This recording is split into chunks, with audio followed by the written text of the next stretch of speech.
अरे रोज रोज खाना बनाना भी कोई जरूरी चीज है क्या? आइडिया, क्यों ना आज भाभी के घर निकल जाऊं। वहाँ तो सब मेरी बात मानते हैं, मजे से हुक्म चला सकती हूँ और भाभी से तो अच्छा अच्छा खाना भी बनवा सकती हूँ। कम्मो चिड़िया बहुत ही आलसी थी, इसीलिए वो काम से बचने के लिए अपने भाई के यहाँ जाती रहती थी। अरे कोई है क्या घर पे? अरे कम्मो, आजा बहना, तेरे लिए तो हमेशा गेट खुला है, सीधा अंदर आजा। गेट खुला था और दिल भी, तभी तो बिना बोले चली आई। दीदी कब आई आप? आपको देखकर मेरा दिल खुश हो गया। सोचा अब और देर नहीं, थोड़ा सा वक्त तुम लोगों के साथ बिता लेती हूँ। मतलब आज घर में शोर ही होगा और मस्ती भी, और तो और हमारी छुट्टी भी। छुट्टी तो अब होगी क्योंकि मैं 2-3 दिन यहीं टिकने वाली हूँ। जितने भी दिन चाहो दीदी, ये घर आपका ही है। आहा, भाभी क्या बनाया है? खुशबू तो आज बहुत अच्छी आ रही है। आलू के पराठे बना रही हूँ दीदी, आज मौसम ही कुछ ऐसा है, सोचा गर्मा गर्म कुछ हो जाए। बुआ जी, आप हर बार तभी आती हो जब चाची कुछ अच्छा बना रही होती हैं। अच्छा, तो अब तू मेरी नीयत पे सवाल करने लगा है? नहीं बुआ जी, बस मैं तो देख रहा हूँ कि पराठे और आपकी एंट्री एक ही टाइम पर होती है। तू ना बिल्कुल अपने चाचा पे गया है, बातें करने में भी नाप तोल नहीं रखता। क्यों दीदी, आप तो हर बात के बीच में मुझे ही ले आती हो। अरे दीदी, लल्लू तो बस आपको तंग कर रहा है, वो तो सबसे ज्यादा खुश होता है जब आप आती हो। जानती हूँ, पर बड़ों से बातें करने का ढंग भी सीखो जरा। अगली बार से अगर चाची कुछ अच्छा बनाएंगी तो मैं आपको बुला लूँगा, ऐसा भी ना लगे कि आप सूंघ कर चली आई। फिर सोना सभी के लिए पराठे ले आती है। लो दीदी, आलू के गर्मा गर्म पराठे देसी घी लगाकर बनाए हैं मैंने। भाभी, तुम्हारे हाथ के पराठे तो जैसे बचपन की याद दिला देते हैं। हाथों में बहुत बरकत है तुम्हारे। अरे दीदी, अब तो रोज आ जाया करो, सोना भी अच्छा खाना बना लेती है और घर भी महक जाता है। काश एक पराठा टीना के लिए भी ले जाऊँ, वो भी तो आलू के पराठे की दीवानी है। लेकिन अगर कहा तो बुआ फिर छेड़ेंगी। ओहो, अब तो बीवी के लिए भी पराठे पैक करवाने लगे हो। इतने में ही कम्मो बोलती है कि दिखने में तो एकदम बढ़िया लग रहे हैं भाभी, पर अगर साथ में हरी चटनी होती ना तो मजा दुगना हो जाता। आज घर में चटनी बनी ही नहीं दीदी, माफ कीजिएगा। कोई बात नहीं, मैं अभी ताजी चटनी ले आता हूँ। अरे नहीं कमल, रहने दो, ऐसे ही खा लेंगे। स्वाद तो तुम्हारी पत्नी के हाथों में है। नहीं दीदी, जब आप कहें तो कैसे ना मानूं। बस 2 मिनट में लेके आता हूँ, फिर आप कहोगी वाह, अब स्वाद पूरा हुआ। और चाचा, अगर गुलाब जामुन दिख जाए तो वो भी लेते आना, बुआ का मूड और अच्छा हो जाएगा। वो तो अपने चाचा से भी 2 कदम आगे निकला है बातों में। मैं जरा चटनी ले आता हूँ, पर सुनो, मेरे पराठे कोई मत खा लेना, लेकिन 2-3 बचा के जरूर रख लेना। अरे हाँ हाँ, कौन खा रहा है तुम्हारे हिस्से का, आराम से ले आओ। हाय भैया, इतना डर! हम खा भी लेंगे तो कौन सा गुनाह कर देंगे? तुमसे ही तो डर लगता है बुआ रानी, जब से आई हो थाली में पराठे कम और बहाने ज्यादा नजर आते हैं। चाचा, बुआ को तो मैं देख रहा हूँ, पहले पराठे देखती हैं, फिर प्लेट, फिर बस सीधा हमला। ओए लल्लू, तू तो जैसे दूध पीता बच्चा है, खुद तो आधी थाली साफ कर देता है और बुआ पे इल्जाम लगाता है। ठीक है, मैं अभी आता हूँ, बस चटनी लेकर, देख लेना, लौटते ही पराठे गिनूंगा। फिर चाचा जी चटनी लेने के लिए चले जाते हैं। अरे वाह, पराठे तो बड़े सुंदर लग रहे हैं। बस बुआ, अब चटनी आ जाए तो स्वाद पूरा हो जाए। अरे चटनी तो बहाना है, मुझे तो बस मौके की तलाश रहती है तेरे चाची के हाथ के खाने पे टूट पड़ने की। बिल्कुल, और जैसे ही चाची कुछ अच्छा बनाती हैं, आप बिन बुलाए पहुंच जाती हो। ओहो, जवान तो देखो जरा इसकी, बिल्कुल अपने चाचा पे गया है, हर बात में चुटकी। बुआ, सच्ची कहूँ, जब आप घर आती हो लगता है घर में कोई त्योहार आ गया है। अरे वाह, अब तू मीठा बोल के पराठे हत्याने वाला है क्या? नहीं बुआ, बस सोच रहा हूँ कि आपसे पहले मैं खा लूँ, वरना आप अपना पराठा खाने के बाद मेरा पराठा खाने की सोचोगी। तू ना एकदम तंग करने वाला हो गया है, पर सही है, तंग करने वाला भतीजा ही बुआ का सबसे प्यारा होता है। हाँ दीदी, ये बात तो आप बिल्कुल सही बोल रही हो। फिर लल्लू चुपके से कमल चाचा के हिस्से का पराठा छुपा लेता है। कुछ देर बाद चाचा जी चटनी लेकर घर आ जाते हैं। लो भाई, आ गई तुम्हारी फरमाइश चटनी। अब कोई बहाना मत बनाना पराठा खाने से। अरे वाह, चटनी की खुशबू तो दूर से ही आ रही है। अब तो मजा आ जाएगा। मैं थाली लगा देती हूँ, सब मिलकर खा लो। तभी कमल चाचा देखते हैं कि उनकी थाली में पराठे नहीं हैं। अरे पराठे कहाँ गए? 3 तो थे ना सोना। हाँ, मैंने ही तो खुद रखे थे, कहीं जाते जाते आपने ही तो नहीं खा लिए। नहीं नहीं भाई, मैं तो चटनी लेने सीधा बाजार गया था। मैंने तो पराठा छुआ तक नहीं। कहीं बुआ ने तो नहीं खा लिया? जब भी कुछ अच्छा बनता है वो सबसे पहले प्लेट में देखती हैं। क्यों, मैं चोर लगती हूँ तुम्हें? नहीं नहीं कम्मो, हम तो सिर्फ पूछ रहे हैं। मतलब अब तुम भी मुझ पर शक कर रहे हो? अरे कम्मो दीदी, छोड़िए ना। हो सकता है पराठे किसी थाली में गलती से चले गए हों। घर का खाना है, कोई पराया नहीं। जो भी खाए बस सबका पेट भरना चाहिए, यही सबसे बड़ी बात है।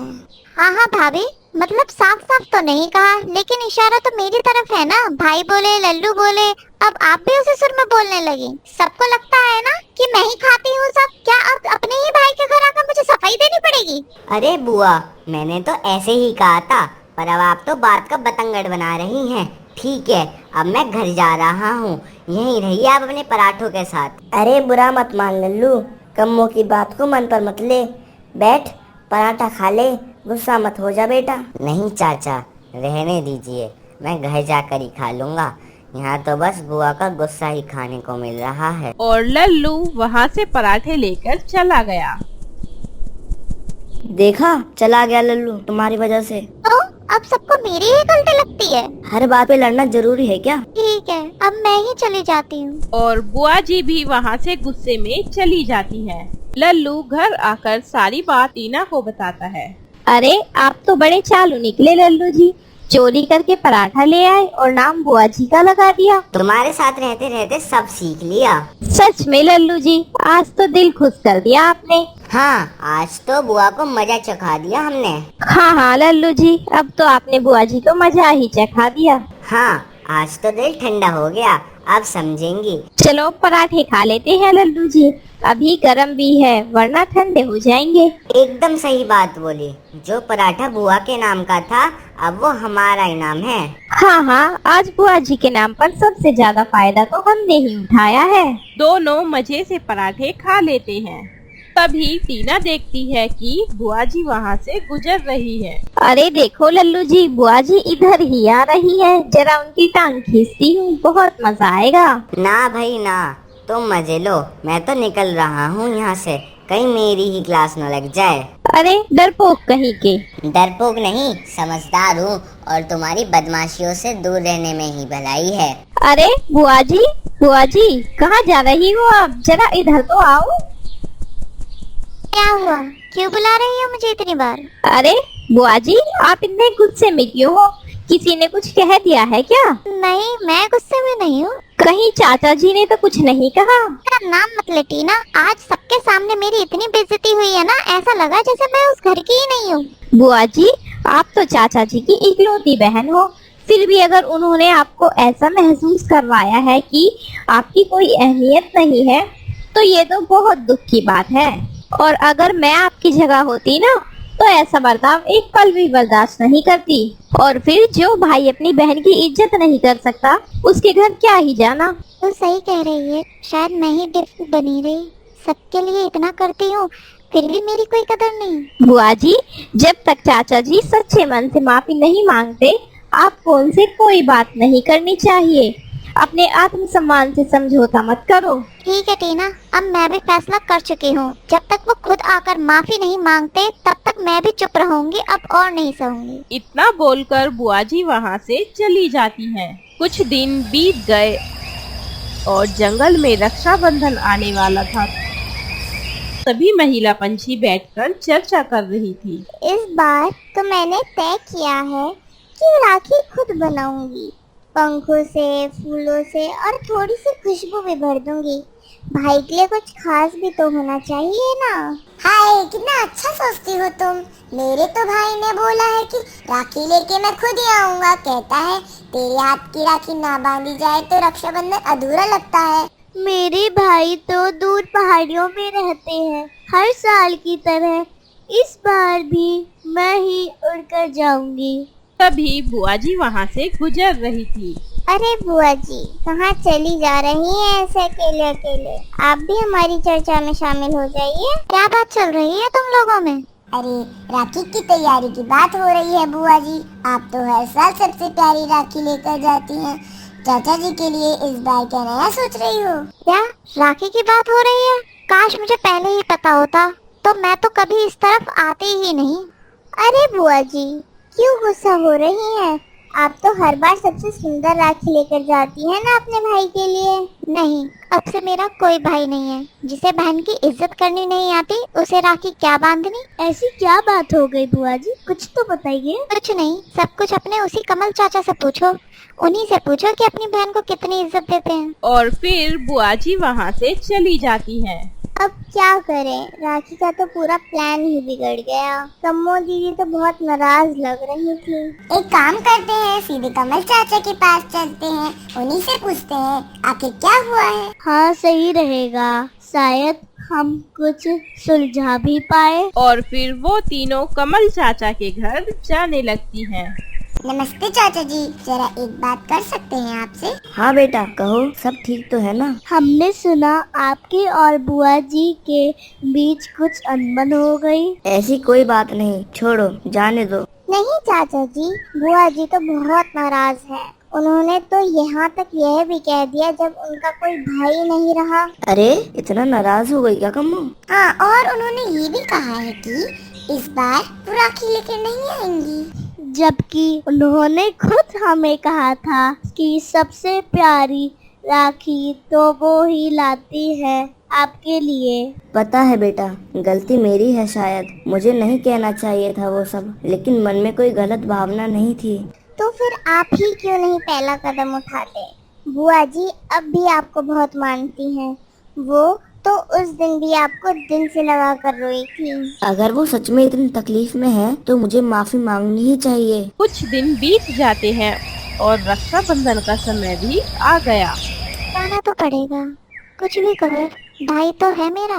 रूठी रहूंगी तो लोग क्या कहेंगे? जंगल के सारे पक्षी यही तो बोलेंगे कि कम्मो कितनी जिद्दी है, अपने सगे भाई को राखी तक नहीं बांधी। तभी टीना वहाँ आ जाती है। बुआ जी, ये थाली क्यों सजा रही हो आप? क्या मतलब? भाई है मेरा, राखी तो बांधूंगी। इतनी बेइज्जती के बाद भी मैं होती तो कभी न जाती उनके घर। रूठना अलग बात है, पर रस्म तो रस्म होती है। पर बुआ जी, इज्जत से बढ़कर कोई रस्म नहीं होती। क्या जरूरत है आपको उनके घर जाकर हाथ फैलाने की? वैसे भी बुआ जी, चाचा जी को कहाँ फुर्सत है राखी बंधवाने की? मतलब? अभी अभी मैंने उन्हें दूसरे जंगल की ओर जाते हुए देखा है। उन्हें परवाह ही कहाँ है आपकी। पर मैं तो सोच रही थी। आप तो उनको राखी बांधने के लिए सोच रही थी और वो तो आपको याद भी नहीं कर रहे हैं। प्यार होता तो आज आपके पास होते। हाँ टीना, अब उसके घर जाने का कोई मतलब नहीं। तो चलो बुआ जी, बाहर चलते हैं। मेरा मन भी कुछ चटपटा खाने का कर रहा है। सही कहा, चल चाट पकौड़े खाते हैं। राखी ना सही, दिन तो अपना है। और फिर वो दोनों वहाँ से घूमने के लिए चली जाती हैं। उड़ते उड़ते वो दोनों शिकारी के जंगल में पहुँच गई। तभी एक शिकारी चील उनके सामने आ जाता है। प्लीज मुझे जाने दो, मैंने तुम्हारा कुछ नहीं बिगाड़ा। अरे ऐसे कैसे जाने दूं? आज रक्षाबंधन है ना। तो इसमें मेरा क्या कसूर है? तू ही तोहफा बनेगी मेरी बहन के लिए। नहीं, मत करो ऐसा, भगवान के लिए छोड़ दो मुझे। बहुत बोल चुकी, अब सीधा मेरी बहन के पास चले चल। इतने में ही कमल चाचा जी पीछे से आकर चील के सर में डंडा मारते हैं और शिकारी वहीं पर बेहोश हो जाता है। अच्छा हुआ भाई आप आ गए, वरना आज वो शिकारी मुझे खा ही लेता। पर तुम तो मुझसे नाराज थी ना? नाराज थी, पर मतलब ये तो नहीं कि जान ही दे दूं। आप हैं तो मैं हूँ, भाई हो आप मेरे। माफ कर दे बहन, सच में गलती मेरी थी। माफी तो मुझे भी मांगनी चाहिए भाई। मुझे टीना की बातों में नहीं आना चाहिए था भैया।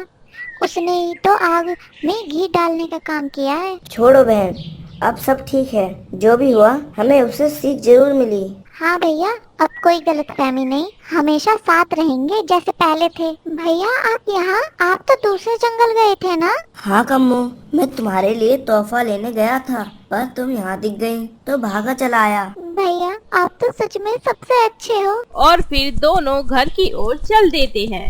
और फिर घर जाकर कम्मो कपन को राखी बांधती है और फिर जंगल में सभी हंसी खुशी रक्षाबंधन का त्योहार बनाते हैं। टुकू, क्या आपने हमारा चैनल चेक किया? अगर नहीं किया तो अब कर लो। हमारे पास है मजेदार कहानियाँ, गेम्स और ढेर सारी मस्ती।